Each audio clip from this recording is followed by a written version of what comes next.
Nó hót rất hay, nhưng mỗi lần nghe tiếng hót đó, tôi lại thấy mình đang làm sai điều gì đó.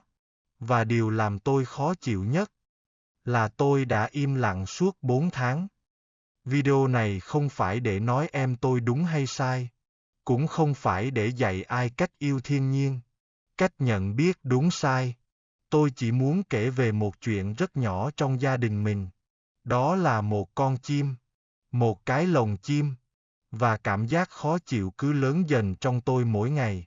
Dù tôi đã không nói ra, tôi nghĩ nhiều người trong chúng ta cũng từng như vậy, biết một điều gì đó không ổn giữa mình và người khác, nhưng cứ im lặng mãi, chỉ để giữ hòa khí.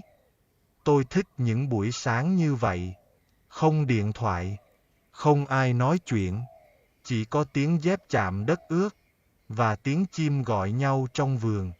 Tôi thường mang máy ảnh đi lang thang hoặc ngồi chờ rất lâu.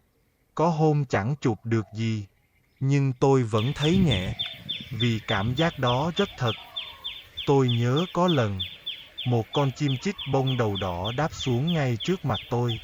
Nó nghiêng đầu, nhìn quanh, rồi hót. Tiếng hót vang lên trong lớp sương mỏng buổi sáng.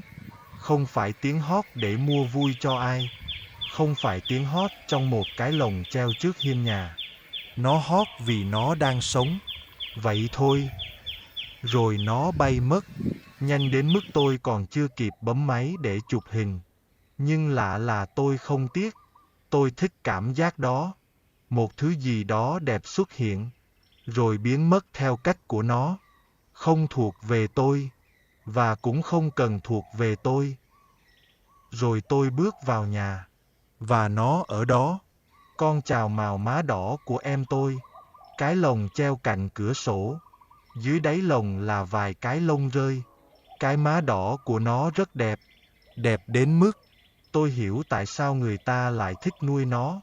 Nó thấy tôi. Nó nhảy mạnh từ cầu này sang cầu khác.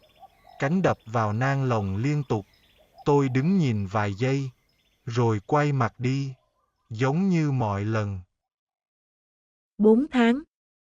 Con chim đó đã ở trong nhà tôi 4 tháng. Và tôi chưa từng nói gì với em trai mình.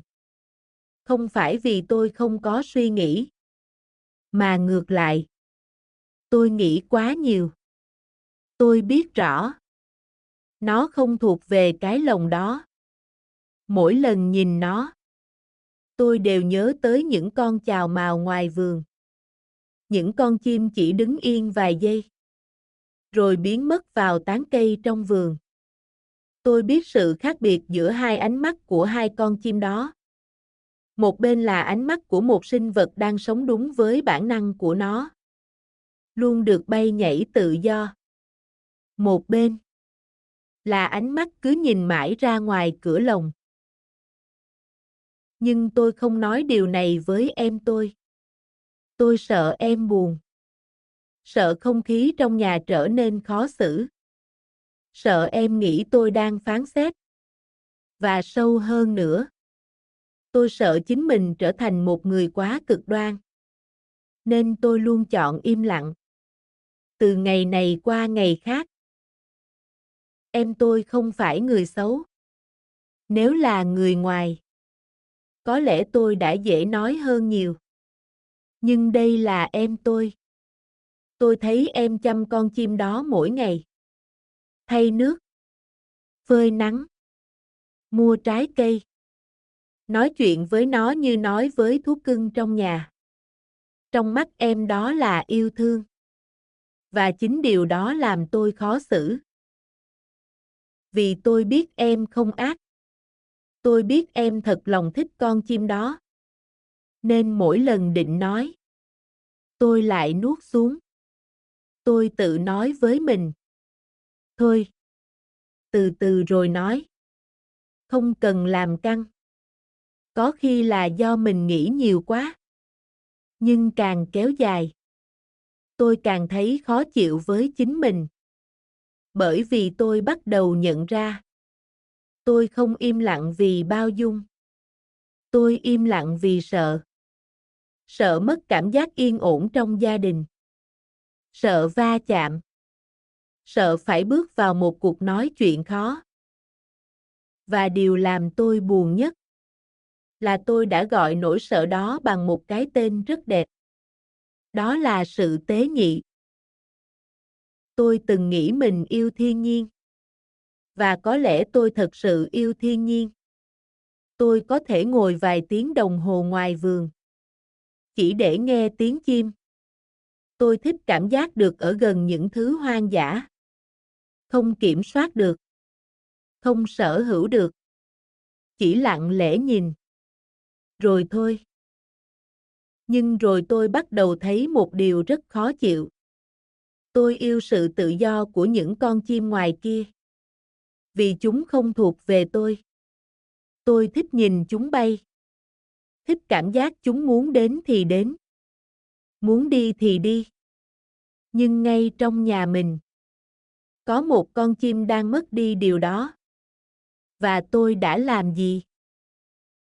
Tôi đã quay mặt đi với nó mỗi ngày.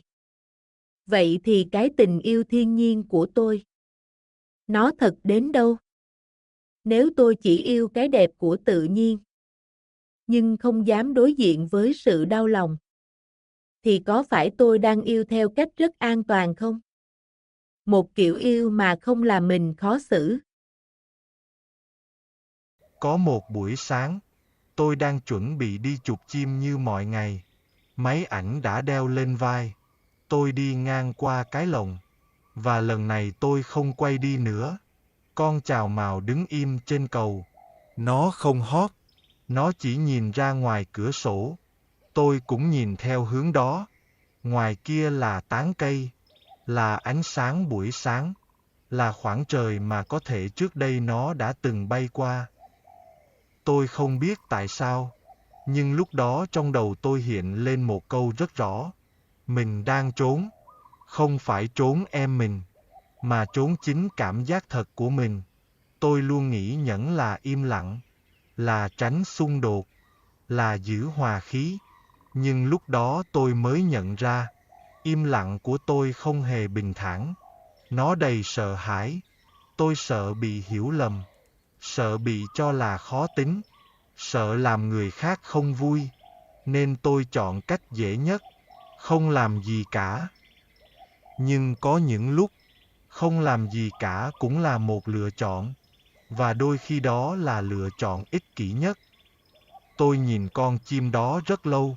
Và lần đầu tiên, tôi không còn thấy mình là người đứng ngoài câu chuyện nữa. Tôi ở trong đó. Cái lồng đó cũng phản chiếu chính tôi. Tôi cũng đang sống trong rất nhiều cái lồng vô hình. Cái lồng của sợ hãi. Cái lồng của hình ảnh người hòa nhã. Và cái lồng của việc luôn muốn được người khác hiểu mình. Tôi nghĩ mình đang tu luyện để trở nên tự do hơn.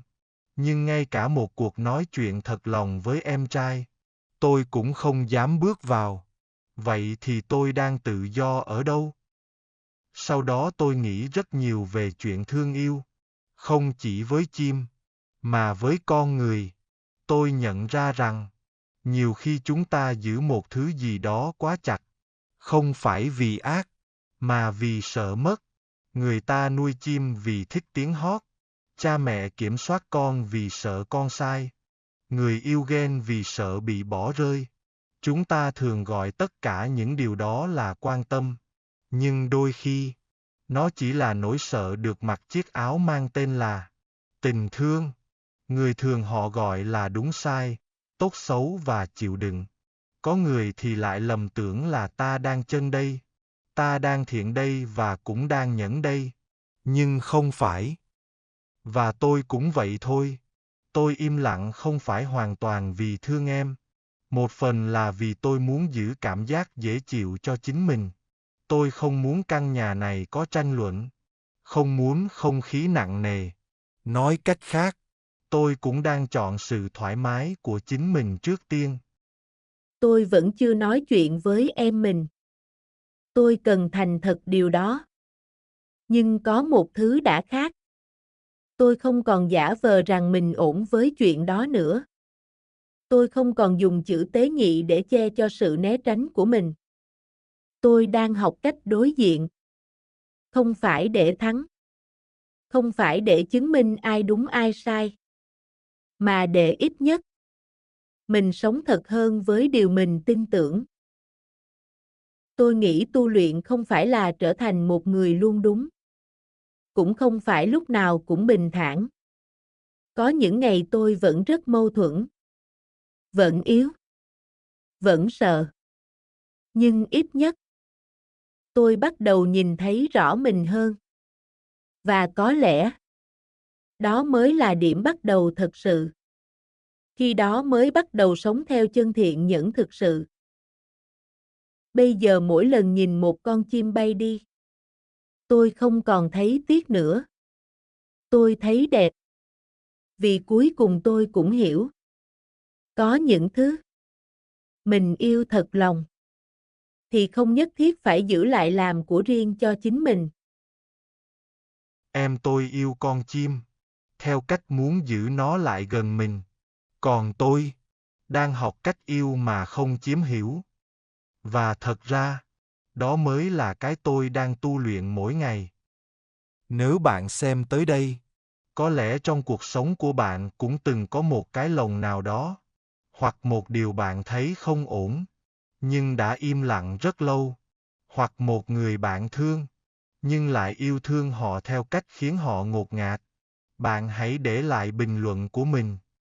Và nếu bạn cũng đang trên hành trình học cách sống thật hơn với chính mình, thì có thể chúng ta đang đi cùng một con đường. Chậm thôi, nhưng rất thật. Cảm ơn bạn đã xem video này. Hẹn gặp bạn trong các video về hành trình tu luyện tiếp theo. Trân trọng cảm ơn.